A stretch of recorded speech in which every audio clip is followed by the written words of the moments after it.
I arrived for a blind date, braced for another conversation about my service dog, another apology for who I am. What happened instead in that cafe didn't just change the evening. It rewrote every assumption I had about love, trauma, and the man who knelt not to propose, but to understand. My name is Sarah, and for 2 years my service dog Atlas has been my only constant, a living alarm system for my panic, and a neon sign for my disability. Every date began with an apology until this one. But as his daughter begged for a dog and he smiled at Atlas, I faced a terrifying question. Was this a moment of profound acceptance, or just another kindness that would dissolve once he saw the broken parts he couldn't fix? To understand why that question terrified me, you need to know what came before. The panic attacks started 6 months after the car accident that killed my sister. My world shrank to the four walls of my apartment until a therapist suggested a service dog wasn't just companionship, but medical treatment. Atlas came to me at 8 weeks old, a ball of golden fur destined to become my anchor. For 18 months we trained. He learned to recognize the shallow breathing that precedes a dissociative episode, to nudge my hand before my fingers could dig into my own skin, to create a physical buffer in crowds when the walls felt like they were closing in. He was certified, task-trained, and legally recognized. But to the world, he was just a dog I was too dependent on. The statistics are stark. About 13 million Americans live with PTSD. For women like me, the lifetime risk is about 8%, twice that of men. And a service dog can lower PTSD symptom severity by a clinically significant margin. But here's what the studies don't show you, the exhausting calculus of every public outing. The 43% of handlers who say the worst part is the constant, crushing attention, the strangers who ask, "What's wrong with you?" As if my medical history is their right. The dates that ended when I mentioned Atlas. One man told me, "It's just a lot of baggage for a first date." So when I matched with Daniel on the app, I did what I always did. My profile picture included Atlas. My bio stated it plainly, PTSD service dog handler. It was a filter, brutal but efficient. He was the first to ever respond with a question about the dog's training, not my diagnosis. We texted for 2 weeks. He was a graphic designer, a single dad to a 7-year-old daughter named Chloe. He was kind, funny, and never once suggested I leave Atlas behind. But experience had taught me to armor myself. I arrived at the cafe 15 minutes early, my heart a frantic drum against my ribs. Atlas, sensing my anxiety, leaned his full weight against my leg, a grounding task called deep pressure therapy. I was rehearsing my standard apology when I saw them. Daniel was exactly his pictures. Warm eyes, a hesitant smile, and beside him Chloe, a whirlwind of dark curls and boundless energy, who pointed at Atlas and shouted, "Daddy, look, a dog." Right as I reached the table, I braced for the awkwardness, for the inevitable discomfort. I opened my mouth to say, "I'm sorry, he's working, please don't pet him." But Daniel didn't look at me first. He knelt, not on one knee in some grand gesture, but in a way that put him at eye level with Atlas. He held out a closed fist for Atlas to sniff, a respectful, dog-savvy greeting, and he said, in a voice meant for the dog, "Hey there, buddy, you must be Atlas." Then he looked up at me, and his smile reached his eyes. "He's beautiful. Chloe's been begging for a dog for 2 years." In that moment, the script I'd written for every human interaction shattered. The apology died on my tongue. Chloe, unable to contain herself, peppered me with questions. What's his favorite toy? Does he know any tricks? Can I tell him he's a good boy? Daniel gently reminded her that Atlas was working, but the damage, the beautiful, terrifying damage, was done. A crack had formed in my armor. We moved to a quiet corner booth. As we talked, Chloe slowly inched her hand across the table until her fingertips just brushed Atlas's fur. He glanced at me for permission. I gave a subtle nod. His tail gave one soft thump against the floor, and Chloe beamed as if she'd won a prize. Daniel watched the exchange, something unreadable in his expression. He told me about his divorce, amicable but lonely, about how Chloe's mom had moved for a job and how he bore the weight of being both parents most days. I shared sanitized bits of my story, the accident, the grief, the long recovery, editing out the nightmares and the hypervigilance. He listened without pity, which felt like a gift. An hour in, the cafe manager approached. My stomach dropped. I'd been here before. "Miss," he said, "I'm going to have to ask you to remove the dog. We have a policy." I felt the familiar heat of humiliation rise to my cheeks. I began reaching for Atlas's certification card from my wallet, my hands already trembling. But Daniel spoke before I could. "Actually," he said, his voice calm but firm, "he's a service dog. Under the Americans with Disabilities Act, he's allowed to be here. Is there a specific problem?" The manager stammered, said he didn't know, and retreated. Daniel turned back to me. "You shouldn't have to fight that battle alone," he said quietly.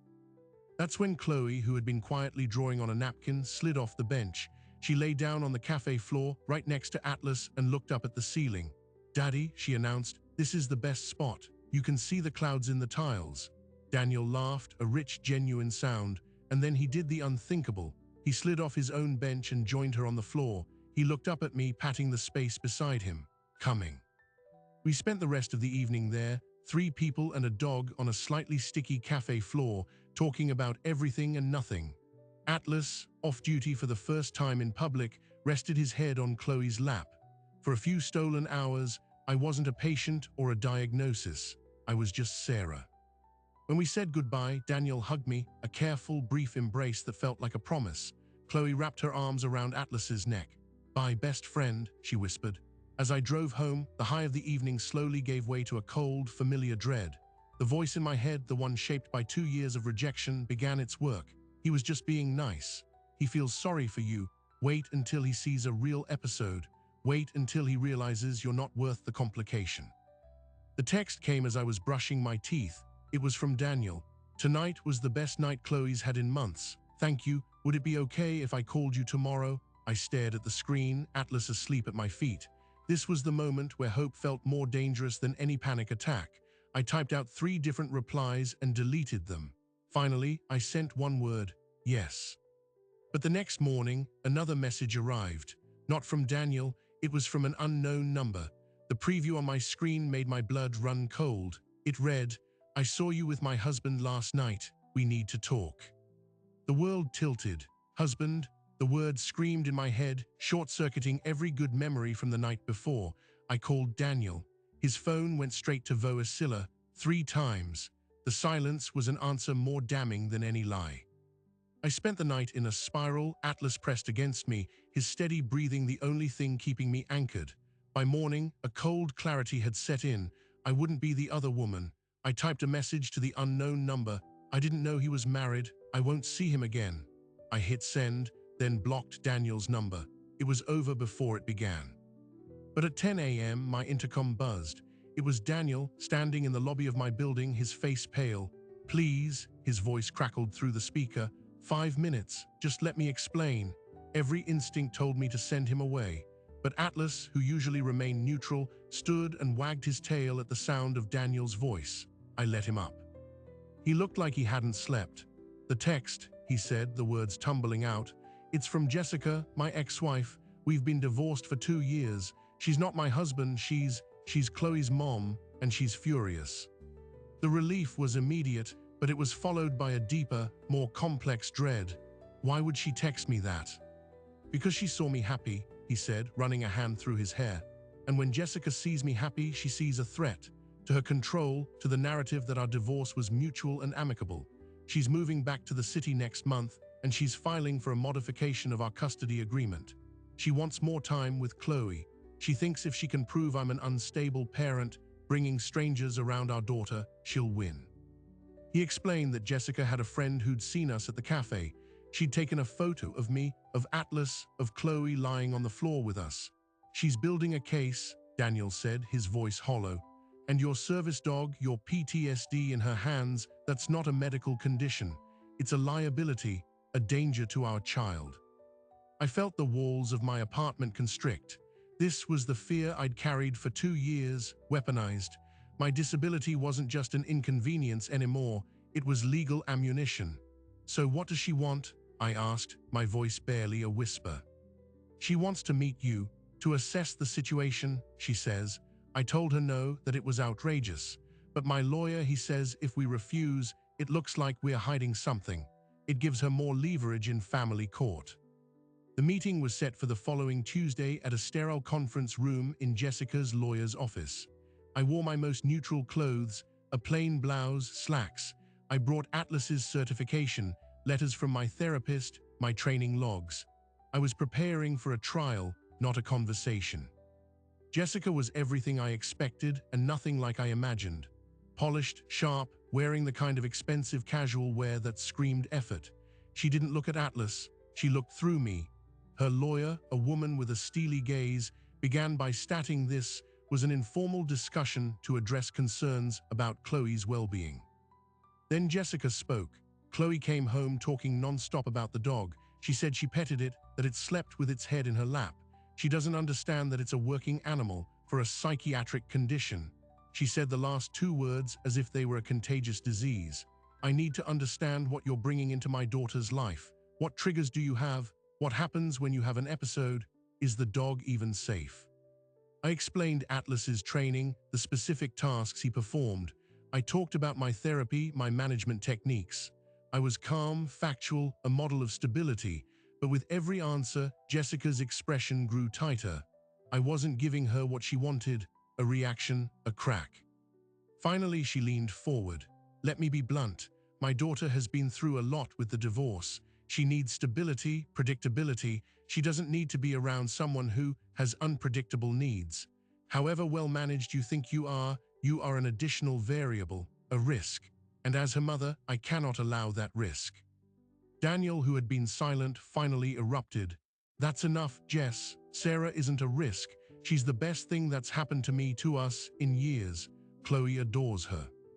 Chloe is 7, Jessica said coldly. She adores ice cream for breakfast and staying up past bedtime. Her judgment is not relevant. She turned her gaze back to me. I'm sure you're a lovely person, but I will be seeking primary custody. And if Daniel continues this relationship, I will be presenting evidence that he is prioritizing his romantic life over our daughter's safety. The court tends to look unfavorably on introducing new partners with significant medical histories so quickly. The threat hung in the air, legal and lethal. She was willing to use my trauma as a weapon to take Chloe away from her father, and she could win. Research shows that in custody disputes, a parent's mental health is scrutinized relentlessly, and psychiatric disabilities are often deeply misunderstood. The stigma is a tangible, court-admissible liability. We left the office in a daze. In the parking garage, Daniel pulled me into a fierce hug. I won't let her do this, he whispered into my hair. We'll fight it. But I could feel the tremor in his hands. He was terrified of losing his daughter. That night, the first nightmare in months ripped me from sleep. I was back in the car, the screech of metal, the overwhelming silence after. I woke up gasping, drenched in sweat, my heart hammering against my ribs. Atlas was already on the bed, his body stretched over mine, applying deep pressure. But for the first time, it wasn't enough. The panic spiraled, tightening my chest until I couldn't breathe. I was back in that lawyer's office, being dissected, found wanting, my love used as evidence of harm. Daniel called the next morning. He heard the ragged edge in my voice. I'm coming over, he said. When he arrived, he found me on the bathroom floor, Atlas beside me, my fists clenched so tight my nails had left half-moon indents in my palms. He didn't flinch. He didn't ask if I was okay. He simply sat down on the tiles beside me, took my hand, and waited. For 20 minutes, he just sat there, his thumb tracing circles on my wrist until my breathing slowed and the room stopped spinning. See, he said softly, this is what she wants to use against us, this moment, and all I see is how brave you are. But bravery doesn't hold up in family court. A week later, Daniel was served with formal papers. Jessica was petitioning for a change from joint custody to primary physical custody, with Daniel having visitation every other weekend.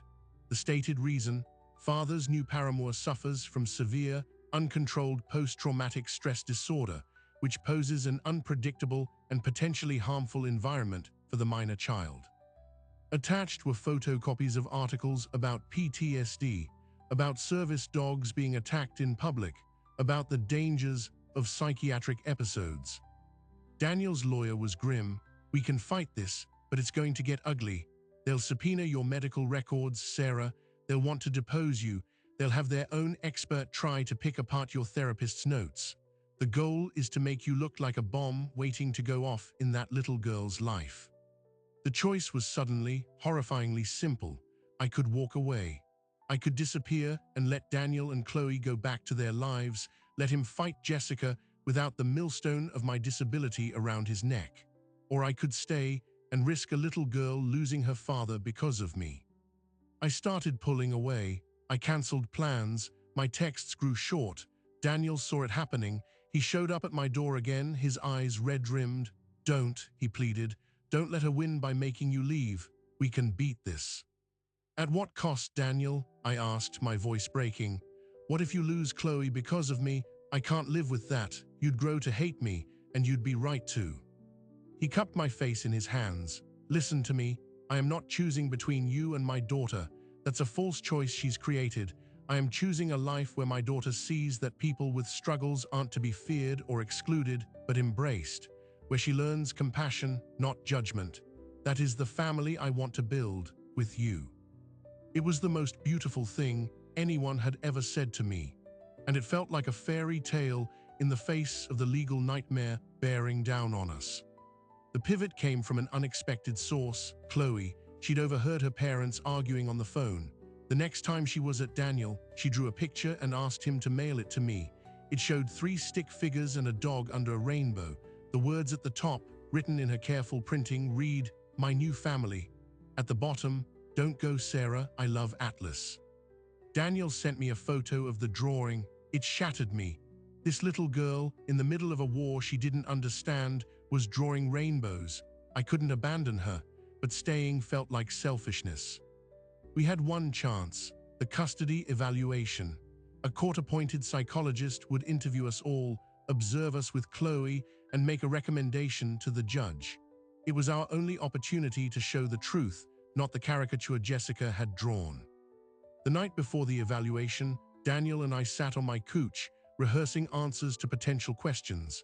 Atlas lay at our feet.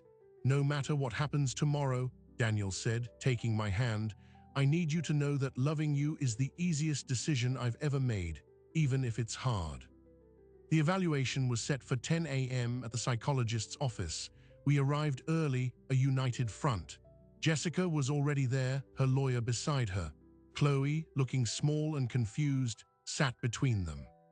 But just as we were about to be called back, Jessica's lawyer's phone buzzed. She glanced at it, then whispered something to Jessica. Jessica's face went slack with shock. Then she looked directly at me, and for the first time I saw not hostility, but something akin to fear. Her lawyer stood. "We request a brief recess. There's been a development." As we waited in the hall, confused, my own phone vibrated. It was a notification from a local news website. The headline made my blood run cold. "Local custody battle, SPOTLIGHTS, PTSD stigma, service dog handler called risk to child." Someone had leaked the story, and with it, they had leaked my name. The article wasn't just a news story, it was a weapon. It had my full name, a grainy photo from my old LinkedIn profile, and quoted anonymous court documents that detailed my PTSD diagnosis and called Atlas an untested variable. Within an hour, my inbox was a graveyard of hate mail. "Child abuser, mental patient, that dog should be taken away for the kid's safety." The comments section was a horror show of armchair diagnoses and vicious speculation. My private trauma was now public entertainment. The custody evaluation was postponed indefinitely. The court couldn't proceed with a media circus. But the real blow came from my own community. An email arrived from the nonprofit where I volunteered, running a support group for new service dog handlers. Given the sensitive nature of our work and the current publicity, it read, "We think it's best if you step back temporarily." I was being punished for being publicly disabled. Daniel was furious. He called every reporter he could find, demanding a retraction, but the damage was done. The narrative was set: unstable woman with a dangerous dog versus protective mother. Jessica denied leaking the story, but her lawyer gave a coy no comment to the press that spoke volumes. Then the second story dropped. This one was in a major national outlet. The headline, "Is the PTSD service dog boom putting children at risk?" It used my case as a central example, questioning the lack of federal standardization for psychiatric service dogs. It quoted so-called experts who argued that the emotional bond between handler and dog could lead to poor judgment. They cited 0 actual incidents, but the implication was clear. I was a headline in a culture war I never signed up for. My phone rang with a number I didn't recognize. It was a producer from a daytime talk show. "We'd love to have you on," she said, her voice dripping with faux concern, "to tell your side of the story." It was a trap. I'd be a spectacle. I declined. The pressure fractured us. Daniel, drowning in legal bills and terrified for Chloe, started to retreat into a shell of quiet desperation. I, hypersensitive to being a burden, stopped sharing my fears. We were together, but we were alone. Atlas, attuned to the tension in both of us, began showing signs of stress himself, a slight hesitation in his tasks, a nervous lick of his lips. My rock was crumbling because of me. The breaking point came on a Tuesday. I had a job interview, a remote data entry position that wouldn't require me to leave the house. It was a video call. Halfway through, the hiring manager, a kind-faced woman in her 50s, paused. "I have to ask," she said, her tone shifting. "Are you the woman from the news, with the service dog and the custody case?" I froze. "I am." She sighed, a sound of genuine regret. "I'm so sorry, but we can't have that kind of attention here. I wish you the best." The screen went black.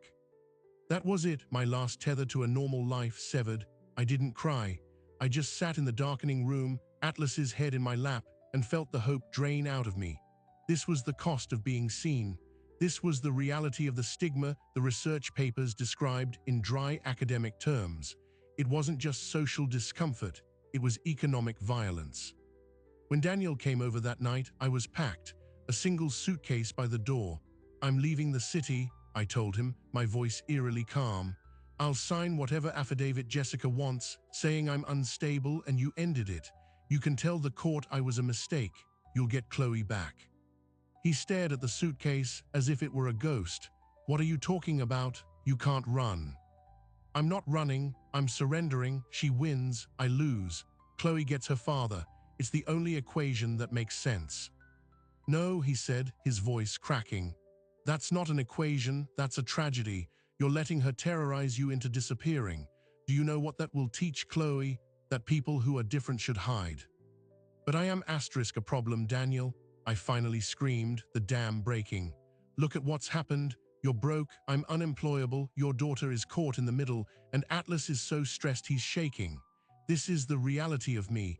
This is the unpredictable variable." She was right. He crossed the room in 2 strides and took my face in his hands, forcing me to look at him. "Listen to me. The problem isn't you. The problem is a system that lets someone use your trauma as a cudgel. The problem is a world that's more comfortable with pity than with accommodation. You are not the problem. You are the proof that the system is broken." He had an idea, a reckless, terrifying idea. "We don't run from the story," he said. "We own it. We go bigger." He'd been contacted by a documentary filmmaker, a woman named Lena who specialized in stories about disability justice. She'd seen the news pieces and wanted to tell the real story, not as a sensational custody battle, but as a case study in how ableism operates in family court. She wanted to film us, to show the daily reality of living and loving with PTSD. My instinct was to recoil. More cameras, more exposure. It felt like pouring gasoline on a fire, but Daniel's argument was compelling. "Right now, the only narrative is the one Jessica and the headlines created. What if we showed them what it actually looks like? The good, the hard, the mundane. What if we showed them Chloe drawing her pictures? What if we showed them Atlas doing his job? What if we made them see us as people, not headlines?" It was the ultimate risk. Inviting a camera into our most vulnerable moments could backfire spectacularly. The court could see it as grandstanding. The public could dissect every flicker of anxiety, but the alternative was letting them win by default. We met Lena. She was sharp, empathetic, and had a disabled sibling. She didn't want a sob story, she wanted a political story. "This isn't just about you," she said. "This is about thousands of parents with disabilities who live in fear of having their kids taken away because of bias. Your case could change the conversation." We agreed the filming would start in 2 days, but as we prepared, the "wait, it gets worse" moment hit. Daniel's lawyer called. Jessica's legal team had filed an emergency motion. They were requesting that the court order a risk assessment of Atlas. They wanted an animal behaviorist, one with no service dog experience, to evaluate him for aggression and unpredictability. If the court granted it, Atlas could be taken from me for days, put through stressful, unfamiliar tests. The motion included a new affidavit from a neighbor of Jessica's who claimed she saw Atlas growl at a child in the park. It was a lie. We had never met this neighbor, but in the law, allegations are enough to trigger action. I broke the thought of Atlas, my medical equipment, my partner, being taken and prodded by strangers as if he were a dangerous animal. It was a violation I couldn't bear. I called Lena and canceled the documentary. I can't, I sobbed. I can't risk him. That night, as I lay awake, Atlas beside me, my phone lit up with a notification. It was a direct message on social media from a username I didn't recognize. It contained a single sentence that changed everything. I was paid $500 to say I saw your dog growl. I'm sorry. Attached was a screenshot of a Venmo payment from an account with the initials J.R. Jessica's maiden name was Jessica Rowe. The sender wrote, "My sister works for Jessica. She heard her bragging about how she'd handle the dog problem. I can't stay quiet." It wasn't just hardball legal strategy, it was fraud, manufactured evidence. I showed Daniel. For the first time, I saw not fear in his eyes, but cold, clear rage. "This is it," he said. "This is our pivot." We didn't go to the police, not yet. We went back to Lena. We showed her the message. Her eyes widened.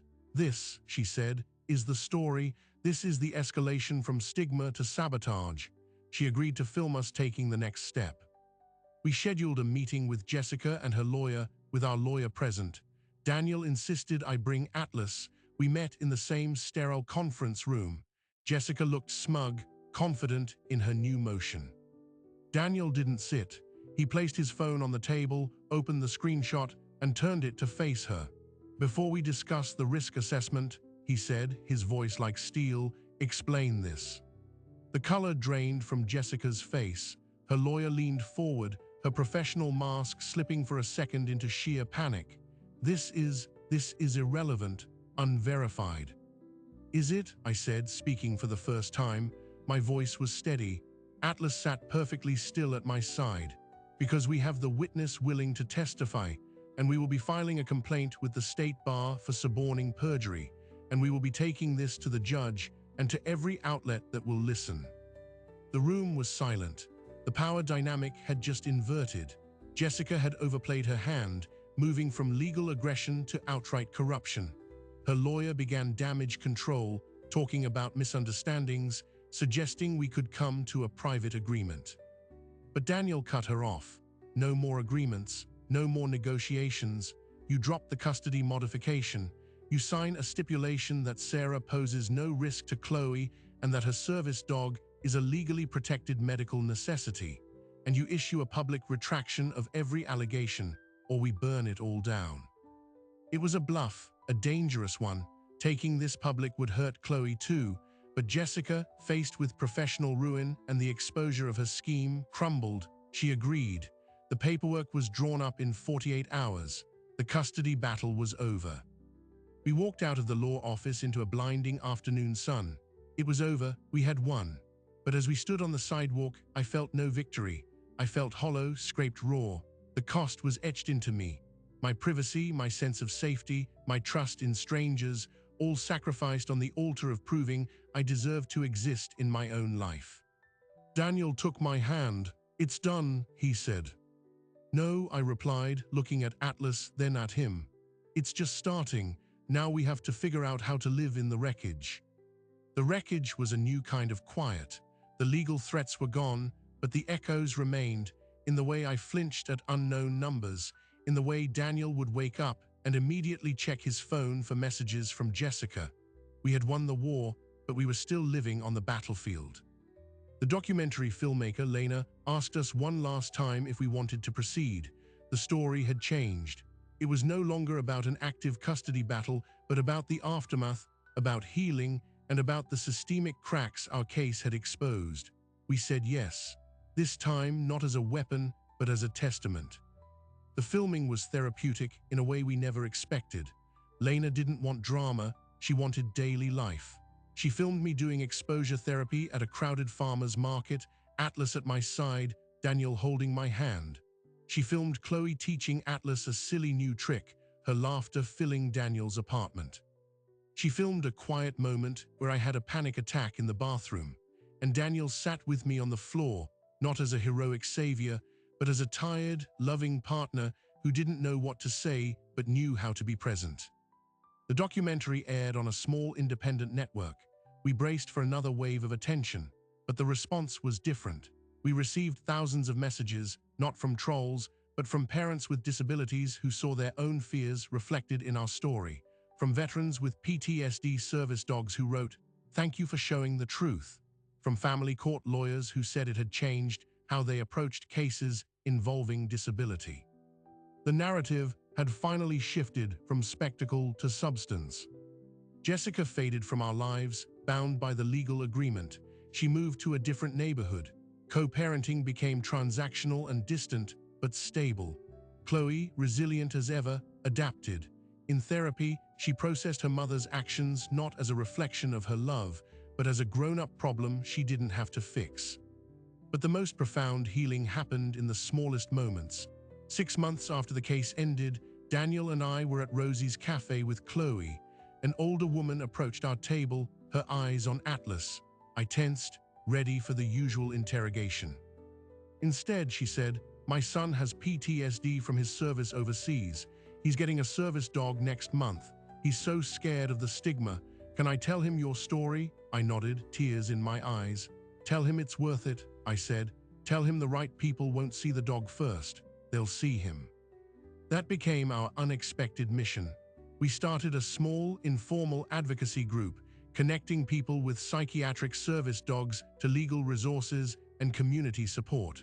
We weren't experts, just survivors, but sometimes that's what people needed most. Daniel proposed on a random Tuesday, not in a grand gesture, but over burnt pancakes in his kitchen. He didn't have a ring, he had a question. "Will you let me be your family officially every single day?" I said yes. We got married in Rosie's backyard garden, with Chloe as the flower girl and Atlas as the ring bearer. My vows were simple: thank you for seeing me and for teaching me to see myself again. The documentary, titled The Right to Love, won a regional award. At the ceremony, a woman approached me. She was a family court judge. She told me our story had led her to mandate disability competency training for everyone in her courtroom. "Your case," she said, "was a failure of the system, but your love was a triumph over it." Here is the final surprising detail, the one that closes the loop. A year after our wedding, I received a letter in the mail. It was from Jessica. It wasn't an apology exactly. It was a check made out to our advocacy group for $5,000. The note attached read, "For the work you do, Chloe talks about it often. She's proud of you, Jay." It was a peace offering, cold and formal, but it was something, a crack in the wall. We deposited the check. We used it to fund a legal fund for parents with disabilities fighting custody battles. We named it Chloe's Fund. Today we are a family, a messy, complicated, beautiful family. Daniel and I work from home. He is a freelance designer, me running the advocacy nonprofit. Chloe is 9, and she has 2 homes, 2 families, and a dog she considers her brother. Atlas is 7, semi-retired, and spends most days snoozing at my feet or playing fetch with Chloe. The panic attacks still come, but less often. The nightmares are quieter. The world still has its judgments, but I have my armor now, not the armor of invisibility, but the armor of a love that has been tested and proven. A love that kneeled to meet my service dog on a cafe floor and never asked me to apologize for who I am. This is not a fairy tale. It's better. It's real. It's the life we built from the scattered pieces we thought were broken beyond repair. It's the proof that sometimes the bravest thing you can do is not to hide your scars, but to let the right person see them and to let them love you anyway. And it all started with a simple question in a crowded cafe from a man who saw not a problem, but a person. "Can I share this table?" Our answer, then and always, was yes. So what is the true cost of an apology? For years, I thought it was the price of admission to a world not built for me, a small tax on my dignity to make others comfortable. This story was never just about a date, or a dog, or a custody battle. It was about what happens when we stop apologizing for the space we occupy and start believing we deserve to be loved within it. The research tells us the cold facts, that people are least willing to date someone with a psychiatric disability, that stigma is a tangible barrier to love and family. But our story, my story, is the defiant counter-narrative. It's the evidence that the right love doesn't see your coping mechanisms as complications. It sees your strength. It kneels to understand before it stands to judge. Daniel, Chloe, Atlas, and I, we built our family on a cafe floor. We chose each other in the middle of the mess, in the full glare of public scrutiny and private fear. And in doing so, we answered the question that haunted me from that very first night. It was never about finding someone who could fix my broken parts. It was about finding someone who recognized that those cracks were where the light got in, and who was brave enough to build something beautiful with all the pieces. This is the lingering question I leave with you. Where in your life are you apologizing for who you are? What parts of yourself have you learned to hide, to minimize, to explain away, believing they make you too much or not enough? And what would happen if you simply stopped? The world will often feel like a crowded cafe with no empty seats. It will ask you to shrink, to contort, to make yourself less visible, less needy, less asterisk you asterisk. My hope is that you remember this story. Remember that sometimes the most revolutionary act is not fighting for a seat at someone else's table, but having the courage to invite others to share yours exactly as you are. Thank you for listening to our story. If this journey resonated with you, if it made you believe in second chances or brave choices, then do me this kindness. Subscribe to this channel. Share this story with one person who needs to hear it, because stories like this don't just travel, they build new roads for others to follow. Be the person who kneels to understand. Be the person brave enough to stop apologizing. Your table is waiting.